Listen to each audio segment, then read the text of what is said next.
ओम नमः शिवाय। श्री शिव पुराण अध्याय 18। ब्रह्मा जी कहते हैं, नारद, तदंतर मैं हिमालय के कैलाश शिखर पर रहने वाले महादेव शिव को लाने के लिए उनके पास गया और बोला, सती के लिए मेरे पुत्र दक्ष ने जो बात कही है उसके लिए सुनिए। जिस कार्य को वे अपने लिए असाध्य मानते हैं उसे सिद्ध हुआ ही समझिए। दक्ष ने कहा है कि मैं अपनी पुत्री भगवान शिव के हाथ में दूंगा, क्योंकि यह उन्हीं के लिए है। शिव के साथ सती का विवाह हो, यह कार्य तो मुझे स्वतः ही अभिष्ट है। फिर आपके भी कहने से इसका महत्व और अधिक बढ़ गया। मेरी पुत्री ने स्वयं इसी उद्देश्य से भगवान शिव की आराधना की है और इस समय शिव जी भी मुझे इसी के विषय में कह रहे हैं, इसलिए मुझे अपनी कन्या अवश्य भगवान शिव के हाथ में देनी है। वे भगवान शंकर शुभ लग्न और शुभ मुहूर्त में यहाँ पधारे, उस समय में शिक्षा के तौर पर अपनी यह पुत्री दे दूंगा। अतः आप शुभ मुहूर्त में उनके घर चलिए और सती को ले आइए।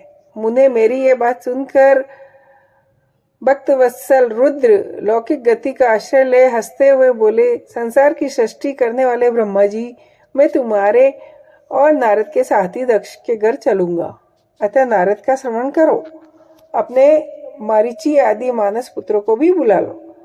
विदे, मैं उन सब के साथ दक्ष के निवास स्थान पर चलूंगा, मेरे पार्षद भी मेरे साथ रहेंगे। नारद लोकाचार के निर्वाह में लगे हुए भगवान शिव के इस प्रकार आज्ञा देने पर मैंने तुम्हारा और मरीची आदि पुत्रों का भी स्मरण किया। मेरे याद करते ही तुम्हारे साथ मेरे सभी मानस पुत्र मन में आदर की भावना लिए शीघ्र वहां आ पहुंचे। फिर रुद्र के श्रवण करने पर शिव भक्तों के सम्राट भगवान विष्णु भी अपने सैनिकों तथा कमला देवी के साथ तुरंत वहां आ पहुंचे। तदंतर चैत्र मास के शुक्ल पक्ष की त्रयोदशी तिथि में रविवार को पूर्वा फाल्गुनी नक्षत्र में मुझ ब्रह्मा और विष्णु आदि समस्त देवताओं के साथ महेश्वर ने विवाह के लिए यात्रा की। मार्ग में उन देवताओं और ऋषियों के साथ यात्रा करते हुए भगवान शंकर बड़ी शोभा पा रहे थे। वहां जाते हुए देवताओं, मुनियों तथा आनंद मग्न रहने मन मानने वाले प्रथम गणों का रास्ते में बड़ा उत्सव हो रहा था। भगवान शिव की इच्छा से वृषभ, व्याघ, सर्प, जटा और चंद्रकला आदि सब के सब उनके लिए यथायोग्य आभूषण बन गए। तदंतर वेग से चलने वाले बलवान नंदिकेश्वर आरूढ़ हुए और महादेव जी श्री विष्णु आदि देवताओं को साथ लिए क्षण भर में प्रसन्नता पूर्वक दक्ष के घर जा पहुंचे। वहां विनीत चित्त वाले प्रजापति दक्ष समस्त आत्मीय जनों के साथ भगवान शिव की अगवानी के लिए सामने आए। वह स्वयं दक्ष ने द्वार पर आए हुए समस्त देवताओं का सत्कार किया। सब लोग सूर सहस शिव को बिठाकर उनके पार्श्व भाग में स्वयं भी मुनियों के साथ क्रमशः बैठ गए। इसके बाद दक्ष ने परिक्रमा की और उन सब के साथ भगवान शिव को घर के भीतर ले आए।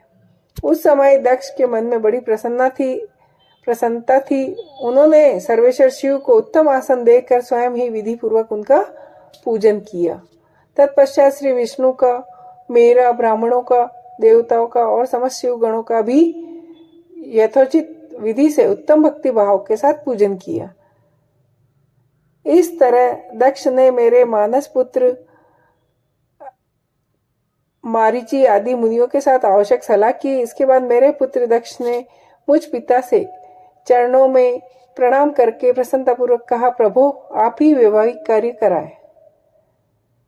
तदंतर ग्रहों के बल से युक्त शुभ लग्न और मुहूर्त में दक्ष ने हर्षपूर्वक अपनी पुत्री सती का हाथ भगवान शंकर के हाथ में दे दिया। उस समय हर्ष से भरे हुए भगवान वृषभ ध्वज ने भी वैवाहिक विधि से सुंदरी दक्ष कन्या का पाणी ग्रहण किया। फिर मैंने, श्री हरि ने, तुम तथा अन्य मुनियों ने, देवताओं और प्रथम गणों ने भगवान शिव को प्रणाम किया और सबने नाना प्रकार की स्थितियों से उन्हें संतुष्ट किया। उस समय नाच गान के साथ महान उत्सव मनाया गया। समस्त देवताओं और मुनियों को बड़ा आनंद प्राप्त हुआ।